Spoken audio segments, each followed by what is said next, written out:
I'm Rabbi John Levi, and I've been involved with the CCJ for many years. We needed a way to talk to Christians and Catholics in particular. We were all children of the Shoah. We were all affected by what happened in the Second World War, including the Catholics.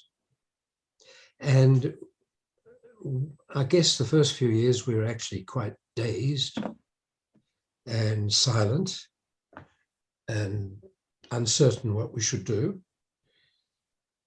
Then, of course, came Pope John the 23rd in 1962, told people they're going to have the Second Vatican Council, to the astonishment of many people. I certainly don't remember noticing it. Wasn't my business, but it became my business as we tried to start a Council of Christians and Jews in Australia. Wasn't the first one, first time anybody had tried to do that, but it didn't resonate. We had some extraordinary Christian leaders who took the time and trouble to fight anti-Semitism. And we had an inspiring speech by the very controversial Archbishop Daniel Mannix in Melbourne, who told the nuns that Jesus had a Jewish mother. And that was in the time when Hitler was coming to power. So it was quite a statement. Religion in Australia was a very contentious issue for generations. You talked about the Archbishop of Melbourne or the Archbishop of Brisbane, and then you had to know which Archbishop, the Anglican one or the Catholic one. And the cathedrals competed, in architecture, in size, in prominence. It was all a really intense competition for preeminence. And where did the Jews fit in all this? Well, they came through the middle. The two major religious groups within the Christian world were so busy competing that the Jewish community was a sort of tranquil, very small part of the Australian religious scene. It took ages for anybody to think of inviting a rabbi to occupy a pulpit in a church in Melbourne. Despite Hitler, but despite the coming storm, the religious communities were deeply divided. And after the war, I think we learned a lesson.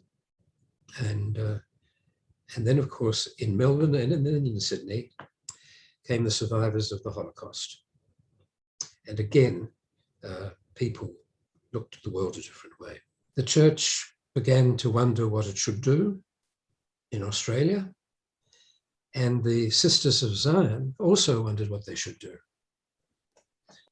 After all, their mission had been from the very beginning, the founding of the order by the Ratisbon brothers, that their job was to convert the Jews to Christianity. After the Holocaust, that didn't seem to be a very good idea, and they'd lost their mission. And they found it again, remarkably, and therefore they chose one of their sisters, brilliantly chose, Sister Shirley Sadawi in Melbourne, to do some preparation and study, which she did. She had a background in the Middle East in that her parents were Lebanese Christians. And Sister Callistus, as she was known, turned up at our doorstep. I was babysitting, and she was in full regalia, in full habit. Our baby Catherine took her kindly, sat on her lap, played with her rosary beads, and Sister Shirley, or Sister Callistus as she was, said, "It's our job to start talking." And that was how it began. The whole idea came as a bit of a shock. For one thing, the Jewish community in Melbourne, particularly, less so in Sydney, were basically survivors of the Holocaust, and many in Melbourne were from Poland, where, of course, anti-Semitism in the church was an enormous problem. So when we talked about having official meetings with the Sisters of Zion, there was a great deal of discomfort. However, the sisters went ahead, and so did we. And we had cooperation from Sydney. I'm talking about the Executive Council of Australian Jewry, which was a way in which the community here organized themselves. Without rabbinic leadership, but with rabbinic input. And finally, we met at the residence of the Archbishop in Kew, a very tentative meeting. And we sat in the library of the Archbishop's Palace in Kew, and we began to talk. The Sisters of Zion established their home not far from the place where we'd met, and they put a sign in the front called Shalom. Well, a lot of people had tried to get the Jews before to make them convert to Christianity, but they meant it. They meant Shalom, and they established a very fine Jewish library at Shalom in Cotham Road in Kew. And so the meetings began, and they broadened in that the Victorian community was ready for this. And so the Catholic-Jewish dialogue began. And we began by deciding to publish publications on the relationship between the Catholic Church and the Jews, and the stories in the New Testament, which could give rise to misinterpretation. It was ground that had never been plowed. And of course, with the advent of John Paul II came the explicit confrontation with theological problems, which ended up with the church saying that there was no mission to the Jews. The Jews were capable of finding their own salvation. 1971 it was. And people began to believe that these people were, in the Australian idiom, fair dinkum. They were really out to establish lines of communication, which we have done. Thank you very much, Rabbi Levi, for that wonderful summary of how the CCJ began and its hopes for the future. My name is Alex Katz. I'm the current chair of the Council of Christians and Jews. And as part of this presentation, we want to showcase 3 projects that the council has been doing over the years that still have relevance to us as a council. The first one that I'm going to introduce is the Grassroots Dialogue Project, which happened a few years ago. This was my first introduction to CCJ. And after that, the following year, I joined the executive, and today I'm chair. I think this shows that the programs that we do have ripples and reverberations that are still relevant to us today. And I think that's true for a lot of the programs that we do.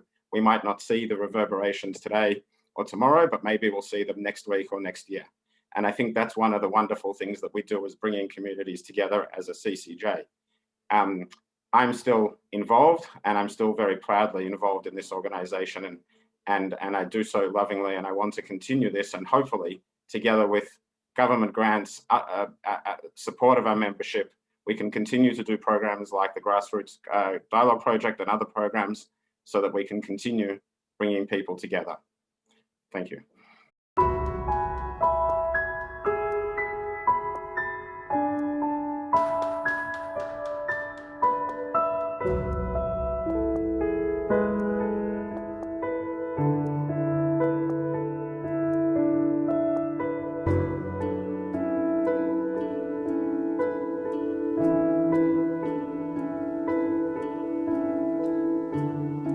I've learnt that all people have some level of faith. We need to learn how to live alongside one another respectfully. The Grassroots Dialogue Project is a way for people to come to understand people of other religious faiths, in this instance specifically Judaism and Christianity, in such a way that they don't feel the need to convert them into their own image. They've been trained and equipped to do that respectfully while remaining true to their own faith conviction. To be part of a project that's bringing people together and learning things, as the project says, from a grassroots level. We're not going in to preach as much as I'm standing from the pulpit when I'm doing this. I'm not really there to preach. I'm there to tell my story and then to have that as a catalyst for a greater discussion. I've learned so much about the Jewish faith, which I think as a Christian is vital because Jesus was Jewish. It's good for us to know from where we come, but also for myself being able to articulate why I'm a Christian and how that informs my life has been quite wonderful. The project is a storytelling project. Individuals expressing why faith is meaningful for them, why it adds meaning and value to their life. It's a way of creating understanding. It's not an attempt to make anyone change their religious affiliation, their beliefs, their position, their practices, but rather it's a way to expand people's universes of understanding. Learning how to listen was very important, and learning how to get the salient points out of people's stories, which sets us up then to be able to handle questions and answers in the process when we went out to churches and synagogues. I think it's vital for us to understand each other, understand that it's not a scary thing that we have different points of view. It's actually something that can enhance our own faith. I sat in on the training sessions, which I found incredibly moving at times. The participants from both faith traditions were wonderful in the way that they approached those sessions in terms of sharing their own struggles with their own faith to begin with, and seeing the similarities between a Christian and a Jew. Despite the obvious differences, there was a similarity in terms of wrestling what faith meant for them regardless of their faith background. So the training programs were designed first of all, to get people in touch with their own faith journeys. They had to think of ways of articulating, expressing what they lived through, what's important to them in their own tradition, where they gain their strength in religious or spiritual terms, and what they would want to share with an individual if they had only a short amount of time in which to describe their program. God's people engaged robustly with Scripture and entered into dialogue and were meaningfully engaging with one another through that whole process. And I guess that spirit, that approach that allows for diversity was carried into the Grassroots Dialogue Project. People relate well to personal stories.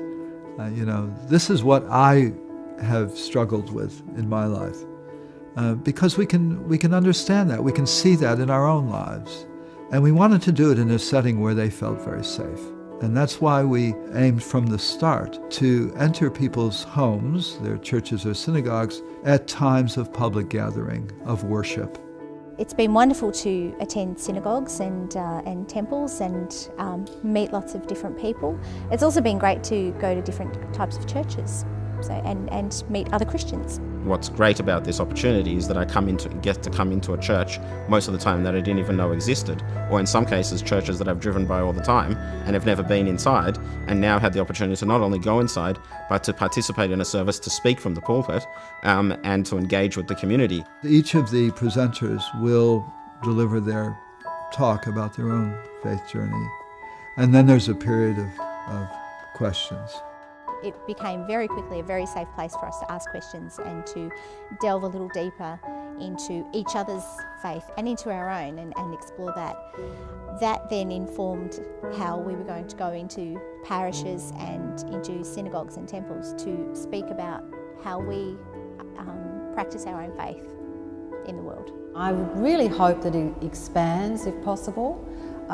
Because it's really worthwhile, and I can see from the crowds that do come and ask questions that people are interested. it helps us dig deep within ourselves to figure out why my faith is meaningful. And I think that encapsulates what the spirit of the Grassroots Dialogue Project, it's seeking to find common ground. Ultimately, what we're after, we want people to be able to learn about one another in a way that's not confrontational and that promotes peace. We appreciate the fact that different people see the world in different ways. If we learn to love diversity rather than fear it, that's really the impulse behind the Grassroots Dialogue Project.